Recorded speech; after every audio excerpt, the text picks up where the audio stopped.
बात आज हम लासा की और अध्याय से संबंधित अभ्यास प्रश्न समझते हैं।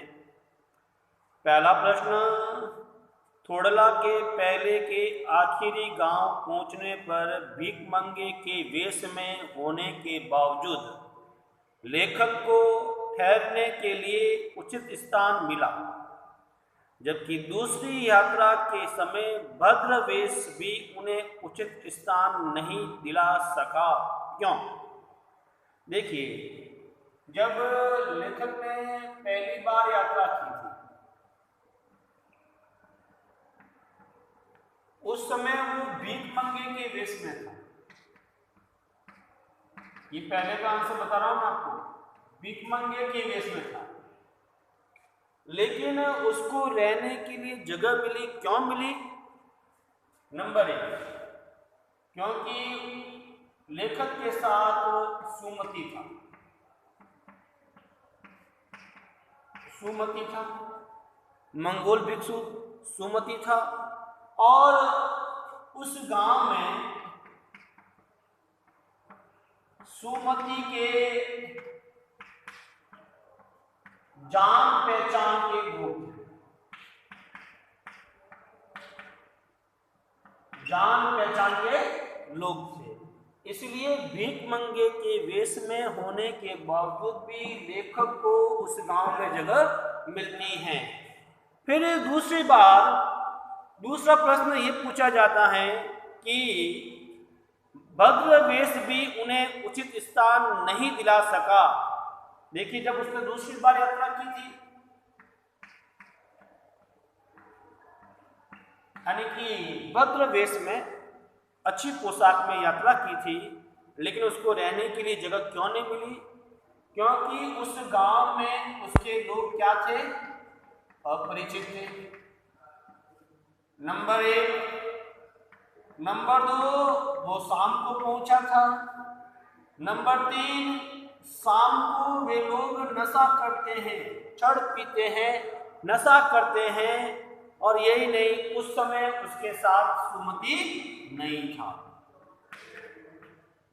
सुमति नहीं था। यह है पहले का आंसर। दूसरे प्रश्न का आंसर इस प्रकार है।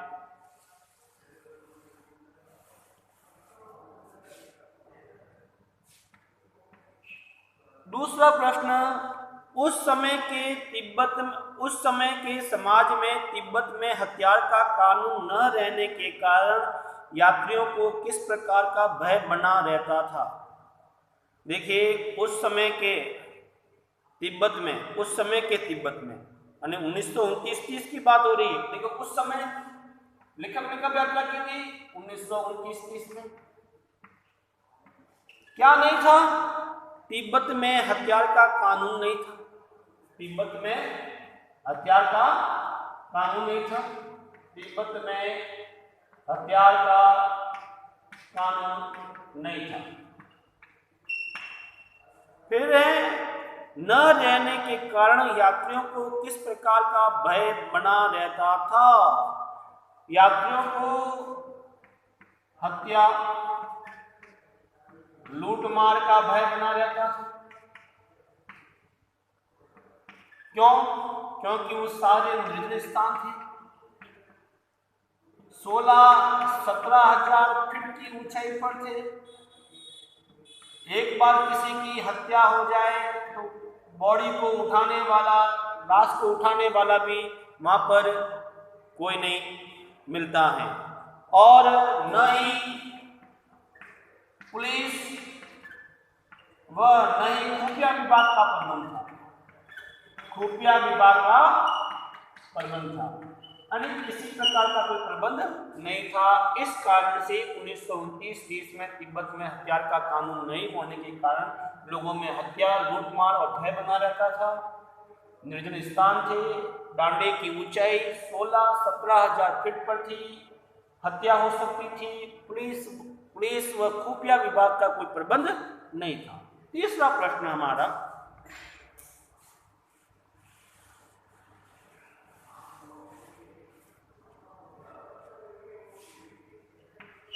तीसरा है लेखक लड़कपुर के मार्ग में अपने साथियों से किस कारण पिछड़ गया। देखिए किस कारण से, निम्नलिखित कारण से।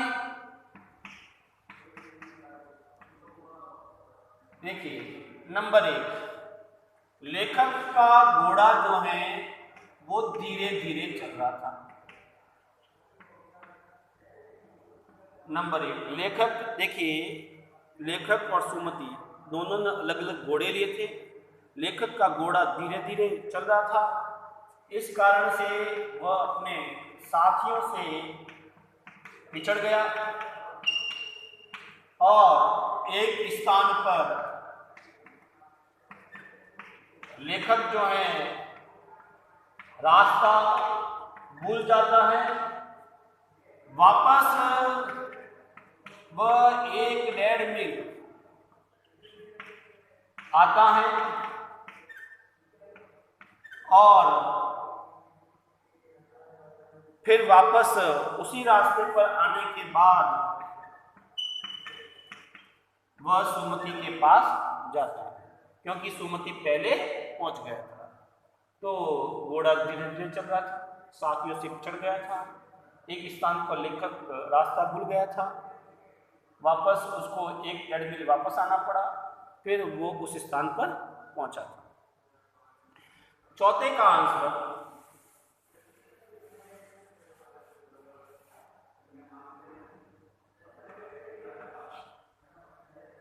चौथा प्रश्न हमारा, लेखक ने शेखर विहार में सुमति को उनके यजमानों के पास जाने से रोका, परंतु दूसरी बार रोकने का प्रयास नहीं किया। देखिए पहली बार उसने यजमानों के पास जाने से इसलिए रोका कि कहीं वो अधिक समय न लगाए,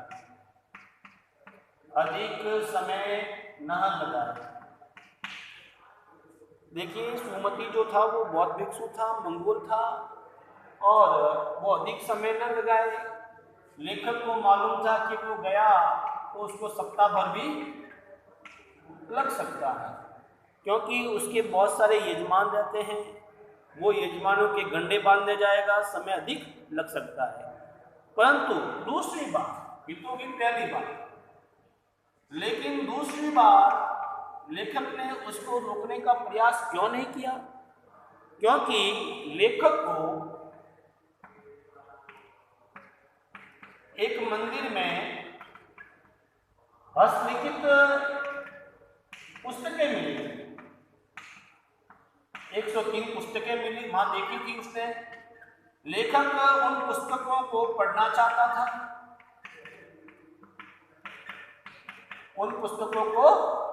चाहता था, उसकी गहराई से जानकारी प्राप्त करना चाहता था ताकि वो एकांत में अध्ययन कर सके।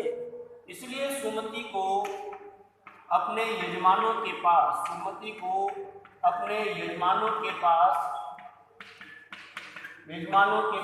जाने से नहीं।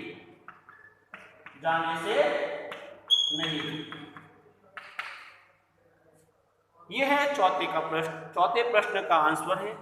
पांचवा प्रश्न देखते हैं अपन।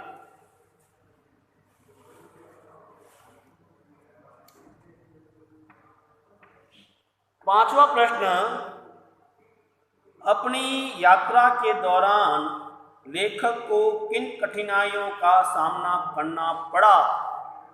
देखिए अपनी यात्रा के दौरान लेखक को तेज धूप का सामना करना पड़ा। नंबर 1, जब लेखक वहां से निकल रहा था दोपहर के समय, सूर्य की धूप तेज थी, आगे वाला भाग गर्म, पीछे वाला भाग ठंडा था।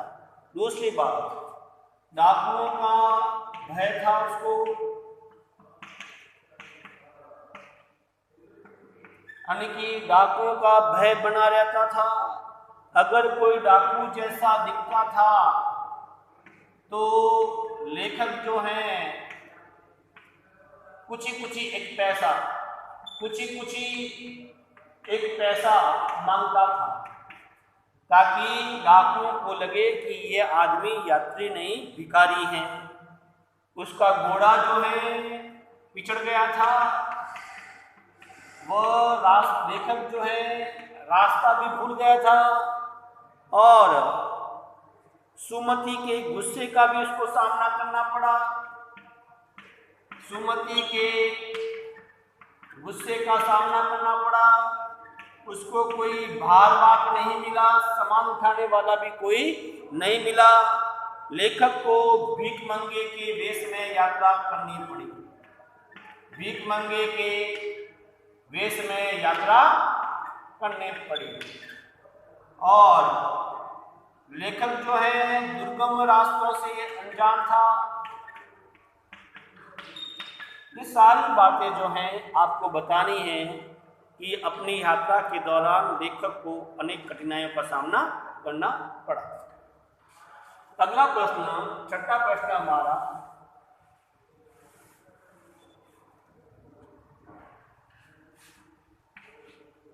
छठा प्रश्न, प्रस्तुत यात्रा वृत्तांत के आधार पर बताइए कि उस समय का तिब्बती समाज कैसा था। देखिए उस समय का तिब्बती समाज कैसा था। पाठ का उद्देश्य और तिब्बती समाज मिलता जुलता आंसर आपको देना है। उस समय के तिब्बती समाज में छुआछूत नहीं थी, जाति पाति का भेदभाव नहीं था, छुआछूत नहीं थी, जाति पाति का भेदभाव नहीं था, औरतों में पर्दा प्रथा नहीं थी। उस समय के समाज में शाम के समय लोगों में नशा प्रवृत्ति थी। वहां पर उस समय के समाज में हथियार का कोई कानून नहीं था, अर्थात कोई भी व्यक्ति हथियार लेकर घूम सकता है और वहां की महिलाएं जो हैं, वहां की महिलाएं खुले विचारों वाली थी, आपको घर में भी प्रवेश दे सकती थी, यानी कि अगर आप परिचित हो तो आपको घर में भी प्रवेश देती थी, चाय भी पिलाती थी। और वहाँ की जो सामाजिक व्यवस्था की बात करें तो वहाँ की सामाजिक व्यवस्था में जमीनें जो हैं वो सारी जागीरदारों में बटी हुई थी और उन सभी की देखभाल करने वाला एक भिक्षु जो था वो राजा की तरह था। लोगों से बेगार में काम भी लिया जाता था और भिक्षु ही खेती का प्रबंध देखते थे। भिक्षु जो है वो राजा की तरह होता था, वही खेती का प्रबंध देखता था। ये उस समय का तिब्बती समाज था। अगला प्रश्न हमारा,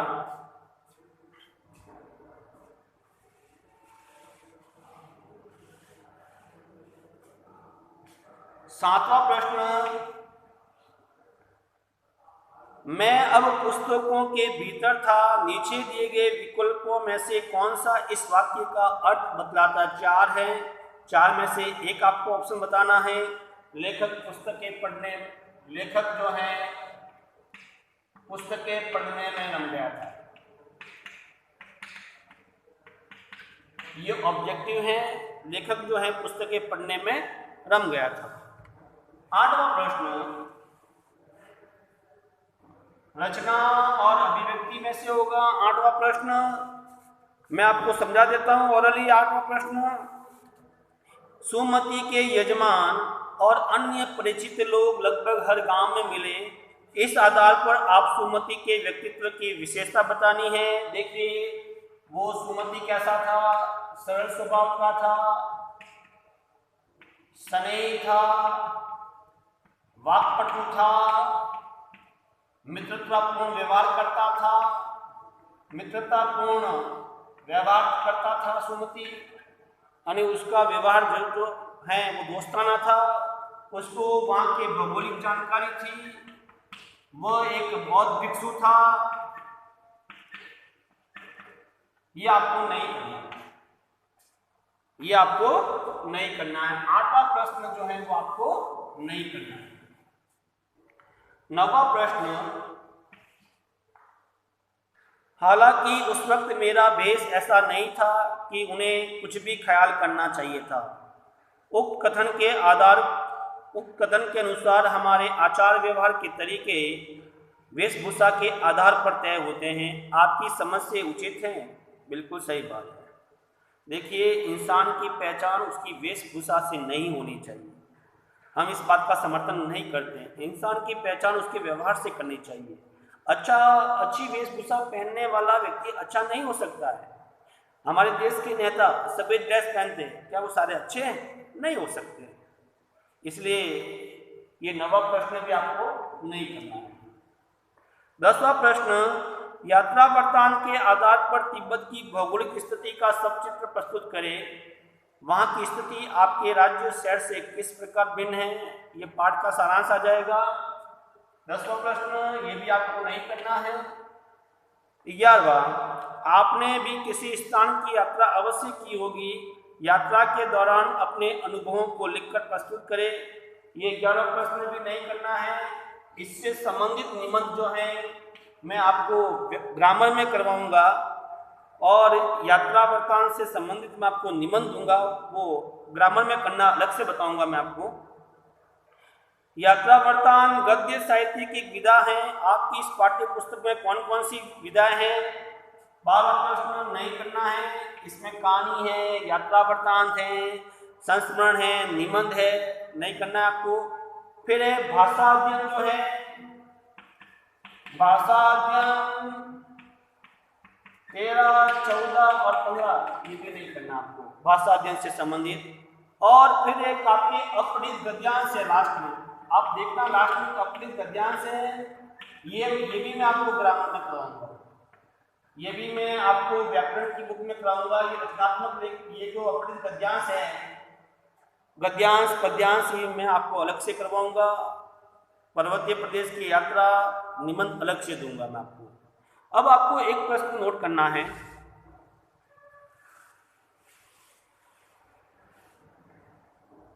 अब आपको एक प्रश्न नोट करना है कि लासा की ओर